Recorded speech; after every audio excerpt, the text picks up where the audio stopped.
বন্ধুরা, ইংল্যান্ড দলের জিতে যাওয়া ম্যাচ ভারতীয় দল ড্র করে সবাইকে জানিয়ে দিয়েছে এই সিরিজটি আমরা আমাদের দেশ ভারতবর্ষের জন্য ইংল্যান্ডের মাটিতে জয় করব। তারপর অনেক বেশি রেগে যান ইংলিশ অধিনায়ক বেন স্টোকস।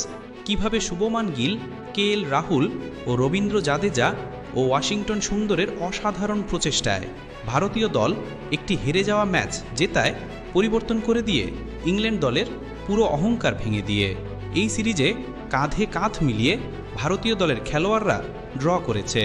তারপর বেন স্টোকস ম্যাচ শেষে অবাক করা বয়ান দিয়েছেন, যেটি শোনার পর অবাক হয়ে গিয়েছে পুরো ক্রিকেট বিশ্ব। তিনি তার বয়ানে কি বলেছেন দেখাবো তার সেই অবাক করা বয়ানের সম্পূর্ণ ভিডিও। তবে তার আগে আপনাদের কি মনে হয়, ভারতীয় দল কি পারবে এই সিরিজটি জয় করতে? নিচে কমেন্ট করে আমাদের জানাতে ভুলবেন না। প্রথম ইনিংসের বড় লিডে জয়ের স্বপ্ন দেখেছিল ইংল্যান্ড। ভারতের দ্বিতীয় ইনিংসের প্রথম ওভারে রানের খাতা খোলার আগেই জোড়া শিকার ধরে সেই সম্ভাবনা আরও জোরালো করেছিলেন ক্রিস ওকস।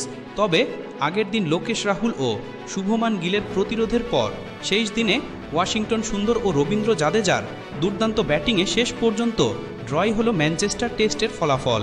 মূলত ইংল্যান্ডের জয়রথ রুখে দিল ভারতের বিধ্বংসী ব্যাটিং। তিন ব্যাটার গিল, জাদেজা ও ওয়াশিংটন তুলে নিয়েছেন সেঞ্চুরি, যার প্রথমটা করেন অধিনায়ক নিজেই।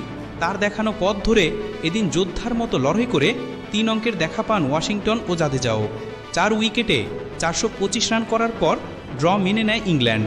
তখনও দিনের খেলা বাকি ছিল আরও 10 ওভার। এই ড্রয়ের পর এখন সিরিজের ফয়সালা হবে ওভালে। 20 দিন ধরে টানটান উত্তেজনার পর ইংল্যান্ড 2-1 ব্যবধানে এগিয়ে আছে, কিন্তু পঞ্চম টেস্টে জয় থেকে তাদের আটকে দিয়েছে ভারতের 5 সেশন জুড়ে টিকে থাকা আপোষহীন ব্যাটিং। এই দিন মাত্র 2টি উইকেট হারিয়ে ম্যাচ বাঁচিয়ে ফেলেছে সফরকারীরা। অধিনায়ক স্টোকসের ক্যারিয়ারের মাত্র দ্বিতীয় ড্র এটি। অথচ চতুর্থ দিনের লাঞ্চে ভারতের অবস্থা ছিল করুণ। 1 রানে 2 উইকেট হারিয়ে ধুঁকছিল তারা, তখনও 300 রানের বেশি পিছিয়ে। কিন্তু সেখান থেকেই এক অন্য ভারতের পরিচয় মেলে। গিল ও রাহুল করেন 188 রানের জুটি। এরপর ওয়াশিংটন ও জাদেজা গড়লেন অপরাজিত 203 রানের মহাকাব্যিক জুটি। তাতে নিশ্চিত হয় ভারতের পরাজয় নয়, ড্র। ম্যাচের শেষটা হয়ে উঠেছিল যেন ব্যঙ্গচিত্র। শেষ ঘন্টার শুরুতে ড্র প্রস্তাব দেন স্টোকস। জাদেজা ও ওয়াশিংটনের রান তখন যথাক্রমে 89 ও 80, কিন্তু গিল তাতে কর্ণপাত করেননি, বরং তার 2 অলরাউন্ডারকে শতকের স্বাদ নিতে দেন। ইংল্যান্ড বিরক্তিতে ছুড়ে দিতে থাকে ঘন্টায় 35 মাইল গতির লোপ্পা সব বল, আর দুজনই শতক পূর্ণ করেন সেই বলেই। জাদেজা শতকের পর স্ট্রেট 6 মেরে চিৎকার করেন, আর ওয়াশিংটন 2 রান নিয়ে শান্ত ভঙ্গিতে হাত তোলে। আগের দিনে 2 উইকেটে 174 রান নিয়ে ব্যাটিংয়ে নামে ভারত। তবে নার্ভাস 90সে রাহুল আউট হলেও সেঞ্চুরি তুলেই বিদায় নেন গিল। 103 রানে আর্চারের বলে আউট হন তিনি। এরপর জাদেজা ও ওয়াশিংটনের সেই মহাকাব্যিক জুটি, যেখানে 107 রানে অপরাজিত থাকেন জাদেজা, আর ওয়াশিংটন করেন অপরাজিত 103 রান। এভাবে শেষ হয় এক রোমাঞ্চকর টেস্ট, যেন এক অদ্ভুত অবসান।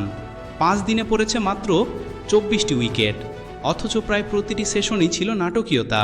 বন্ধুরা, বেন স্টোকস তিনি তার বয়ানে বলেছেন, আমি আমার মুখের ভাষা খুঁজে পাচ্ছি না।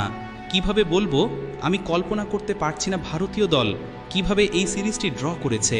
এটা অসম্ভব। এর জন্য আমি আমার মন থেকে অভিনন্দন জানাই তাদেরকে। তারিফ করতে হবে ভারতীয় দলের তরুণ ক্যাপ্টেন শুভমান গিলকে। এই সব কিছু, এই সকল পরিস্থিতি, এত চাপ মাথায় নিয়ে তিনি কিভাবে সেঞ্চুরি করে ম্যাচের মোড় ঘুরিয়ে দিয়েছে, এটা ভেবে আমার মাথায় কাজ করছে না কোনো কিছু। এই সব কিছুই করতে পারে ভারতীয় দলের খেলোয়াড়রা। আমাদের ইংল্যান্ড দলে যদি এমন খেলোয়াড় থাকতো, তাহলে ক্রিকেট বিশ্বে আমরা আরও পরিচিত লাভ করতাম। ভারতীয় দলের ট্যালেন্টের কোনো অভাব নেই। একজন খেলোয়াড় ব্যর্থ হলে অপর খেলোয়াড় ব্যাট হাতে জ্বলে ওঠেন। আমি তারিফ করব রবীন্দ্র জাদেজা, ওয়াশিংটন সুন্দর ও কেএল রাহুলকে। তাদেরই জন্য ভারতীয় দল এই সিরিজটি ড্র করেছে। না হলে ভারতের হার আজকেই কনফার্ম হয়ে যেত। আমি অভিনন্দন জানাই তাদেরকে। দেখা হবে আগামী ম্যাচে। তো বন্ধুরা, আপনারা তো শুনলেন ইংলিশ অধিনায়কের বয়ান। আপনাদের কেমন লাগলো নিচে কমেন্ট করে জানাতে ভুলবেন না।